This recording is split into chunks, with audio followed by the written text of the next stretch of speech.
മജനുവിൻ നാട്ടില് മൈലാഞ്ചി പൂവിട്ട കാട്ടില് ഇഷ്ടപ്പെട്ടു. ഇതിൽ പാക്കേജിൽ ഒന്നും പറയാനില്ല.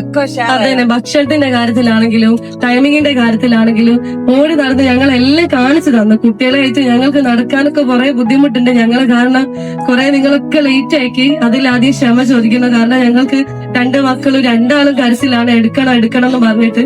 അപ്പൊ കുറെ നടക്കും. പിന്നെ ഞങ്ങൾ അവരത്തേക്കും വലിയവർക്കും എല്ലാവർക്കും നല്ല രീതിയിൽ ഭക്ഷണമൊക്കെ കിട്ടി. പിന്നെന്താ, എല്ലാ കാര്യത്തിലും നല്ല ഉഷാറായിരുന്നു. ബഷീർക്ക് അടിപൊളിയാണ്, നിങ്ങളുടെ ഗ്രൂപ്പ് അടിപൊളിയാണ്. ഇനി ആർക്കെങ്കിലും റെക്കമെൻഡ് ചെയ്യാണ്ടെങ്കിൽ ഞാൻ ഉറപ്പായിട്ട് സംസമിനെ റെക്കമെൻഡ് ചെയ്യും. നമ്മൾ വിചാരിച്ചതിനോട് ഏറ്റവും ബെറ്ററായ ഒരു ടൂർ പാക്കേജിലാണ് നമ്മൾ വന്നത്. സംസം ട്രാവൽസ് നമ്മൾ പ്രത്യേകം അംഗീകരിക്കേണ്ട കാര്യങ്ങളാണ്. ജീവിതത്തിൽ നമ്മൾ വരുവുള്ളവരെ ഒരിക്കലും വിചാരിച്ചില്ല. അത് ഇവന്റെ ഒരു കാരണം കൊണ്ടാണ് ഇങ്ങനെ വന്ന് ഇവിടെ എത്തിപ്പെട്ടത്.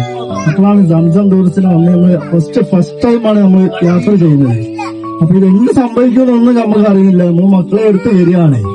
അപ്പോഴാണ് ഏറ്റവും ബെറ്ററായ സംസം ടൂറിസ്റ്റിന്റെ കൂടെയുള്ള നമ്മളെ ബഷീർക്കാരോട് കൂടെയുള്ള യാത്രയാണ്. ജീവിതത്തിൽ ആരെങ്കിലും ടൂർ പോവുകയാണെങ്കിൽ സംസം ട്രാവൽസിന്റെ കൂടെ ടൂറിൽ പോകണമെന്നാണ് എന്റെ പ്രത്യേകമായ എല്ലാവരെയും പറ്റുകയാണെങ്കിൽ നമ്മളെ കൊണ്ട് കഴിയുന്ന ആകെ സാധിപ്പിക്കാൻ പറ്റുകയാണെങ്കിലും സംസം ട്രാവൽസിനെ ബന്ധപ്പെടുക, ബഷീർ ഖാനെ ബന്ധപ്പെടുക. അതിനുപരി എനിക്കൊന്നും പറയാനില്ല. ഇത്രയും മനോഹരമായ യാത്ര ജീവിതത്തിൽ തന്നെ ആദ്യമായിട്ടാണ്. ഒരു കുടുംബം പോലെ നമ്മൾ യാത്ര പോയി. ഇനി ഞാൻ എന്റെ സുഹൃത്തുക്കളായാലും എന്റെ കുടുംബമായാലും ഞാൻ ഈ ബഷീർ ഖാന്റെ സംസമിന്റെ ഒരു പേരെ ഞാൻ പറയുകയുള്ളൂ.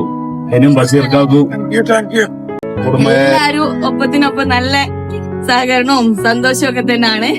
ഇപ്പൊ സത്യം പറഞ്ഞാൽ ഞങ്ങൾക്ക് നാട്ടിലേക്ക് തിരിച്ചു പോകാൻ തന്നെ സങ്കടം തോന്നുന്നു. കാരണം ഈ 3 ദിവസം എങ്ങനെയാ പോയതെന്ന് തന്നെ അറിയില്ല, അത്രക്ക് ഫാസ്റ്റ് ആയിട്ട് പോയി. അൽഹംദുലില്ലാ.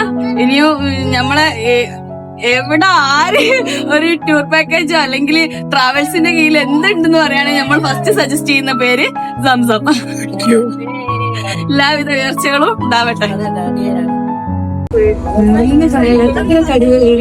പിന്നാണെങ്കിൽ ഇന്റെ ഒരു കൺസെപ്റ്റ് എന്താ വെച്ചാല്, ഈ പാക്കേജിലൊക്കെ പോകുന്ന സമയത്ത് നമ്മൾ ഓല ആ ഒരു കിങ് നോക്കി ഒരു പറയുന്ന അങ്ങനെ ഒരു ഇതിൽ ഉണ്ടാവണം, അങ്ങോട്ട് പോകാൻ പറയുമ്പോ അങ്ങോട്ട് പോകണം, ആ ഒരു ഇതൊക്കെയാണ്. പക്ഷെ ഇത് അത്ര അടിപൊളിയായിരുന്നു. എന്താ പറയാ, നമ്മളെ ആ ഒരു ഫാമിലി പോലെ തന്നെ അത്രയും സപ്പോർട്ടായി. നമ്മളെന്താണോ പറയുന്നത് ആ ഒരു ഇതിൽ നിന്നത്. നമ്മൾ പല സ്ഥലങ്ങളിലും പോയി, നിങ്ങളെല്ലാവരും അത് ആസ്വദിച്ചു. എങ്ങനെയെന്ന് വെച്ചാ ഒരു ആട്ടിടയൻ ആടുകളെ വേർക്കുന്നത് പോലെ തന്നെ എനിക്ക് തോന്നിയത്.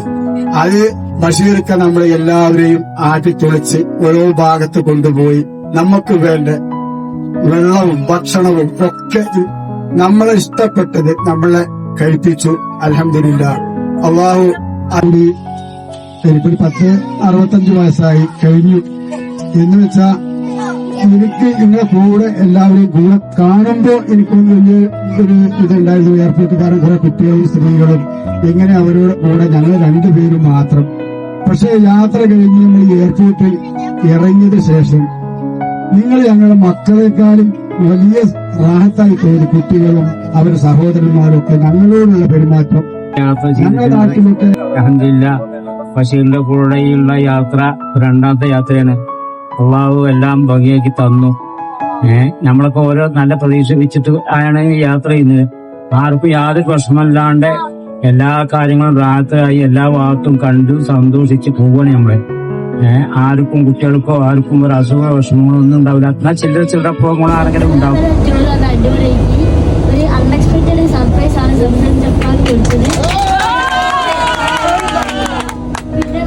ഞങ്ങൾക്ക് കാണാൻ പറ്റാത്തത് വരെ ഇവര് കാണിച്ചതെങ്കിൽ ഫസ്റ്റ് ഞാൻ മെൻഷൻ ചെയ്യാൻ എവിടെ പോവുകയാണെങ്കിലും സംസമിന്റെ പേരാണ്. എന്റെ ഏറെ കാലത്തൊരാഗ്രഹമായിരുന്നു ബഷീർ ഖാന്റെ കൂടെ ഒരു യാത്ര ചെയ്യാന്നുള്ളത്. അത് കുറെ കാലം മുമ്പേ ഞാൻ ബഷീർ ഖാനെ കുറിച്ചും സംസം ടൂറിസ്റ്റിനെ കുറിച്ചൊക്കെ കേൾക്കുന്നുണ്ട്. പക്ഷെ ഇതുവരെ ബഷീർ ഖാന്റെ കൂടെ ഒരു യാത്ര ചെയ്യാൻ പറ്റിയിട്ടില്ല. കഴിഞ്ഞ ജനുവരി മാസം ഞാനും വൈഫും ഉംറക്ക് പോയ സമയത്ത് ഞാൻ ബഷീർ ഖാനായിട്ട് ബന്ധപ്പെട്ട് ഫസ്റ്റ് ബഷീർ ഖാനെ ഞാൻ ബുക്ക് ചെയ്തത്. പക്ഷേ അന്ന് റജബിന്റെ തിരക്കും കാരണങ്ങളൊക്കെ ആയിട്ട് ടിക്കറ്റ് കുറച്ച് ടൈറ്റും റൂമിന്റെ ടൈറ്റും എല്ലാം കാരണം അത് സാധിച്ചില്ല. തൗഫീഖില്ല. വേറൊരു ടീമിന്റെ കൂടെയാണ് പോയത്. അൽഹംദുലില്ലാ. ഇതില് ടൂർ നമ്മളെ യാത്രയെ കുറിച്ചൊക്കെ ബഷീർ ഖാൻ ഒരുപാട് വിവരിച്ച് ഒന്നും പറയാനില്ല. വളരെ റാഹത്തായി എല്ലാവർക്കും മനസ്സിനും എല്ലാം കൊണ്ടും റാഹത്തായി അൽഹംദുലില്ലാ. ഇങ്ങനെ ഒരു യാത്ര എന്റെ ജീവിതത്തിൽ നടത്തിയിട്ടുണ്ടോ എന്നുള്ളത് സംശയമാണ്. അതായത് നമ്മളെ ഒരു കോർഡിനേറ്റർ കൂടെ വന്നിട്ട് നമ്മളൊരു കുടുംബം പോലെ, നമ്മളെ ജ്യേഷ്ഠനെ പോലെ നമ്മളോട് സഹകരിച്ച് നമ്മൾക്ക് വേണ്ടത് വാങ്ങി തന്ന് നമ്മൾ കഴിപ്പിച്ചതിന് ശേഷം നമുക്ക് കഴിക്കാം. ഇങ്ങനെ ഒരാളെ ഞാൻ കണ്ടിട്ടില്ല. ഞാൻ ഇരുത്തിയിട്ട് പൊക്കിയിട്ട് പറയല്ല, അൽഹംദുലില്ലാ മനസ്സറിഞ്ഞുകൊണ്ട് സ്നേഹിച്ചു പറയാണ്. അപ്പൊ അൽഹംദുലില്ലാ ഇനിയും നമുക്ക് ഒരുപാട് യാത്രകൾ ചെയ്യാൻ അല്ലാഹു തൗഫീഖ് നൽകട്ടെ. പോവാന് എനിക്ക് പറ്റുമോ എന്ന് ചോദിച്ചപ്പോ ഞാൻ പറഞ്ഞു എനിക്ക് പേടിയാണ്, അങ്ങനെ പറ്റൂലെന്നാ പറഞ്ഞു. ഞാൻ ഡോക്ടറെ അടുത്തൊന്ന് ചോദിച്ചു നോക്കട്ടെ. അപ്പൊ ഡോക്ടർ എന്നോട് പറഞ്ഞു, നിന്റെ മനസ്സിന് ധൈര്യം ഉണ്ടെങ്കിൽ നീ പോയിക്കോ, യാത്രക്കൊന്നും ഒരു ബുദ്ധിമുട്ടില്ല. ആ ഒരൊറ്റ ധൈര്യത്തിലാണ് ഞാൻ ഈ യാത്രക്ക് പുറപ്പെട്ടത്. നമ്മളെ യാത്ര സൂപ്പറായിരുന്നു, ഒന്നും പറയാനില്ല, ഒന്നിനൊന്ന് മികച്ചതായിരുന്നു, അടിപൊളിയായിട്ട് എൻജോയ് ചെയ്തു.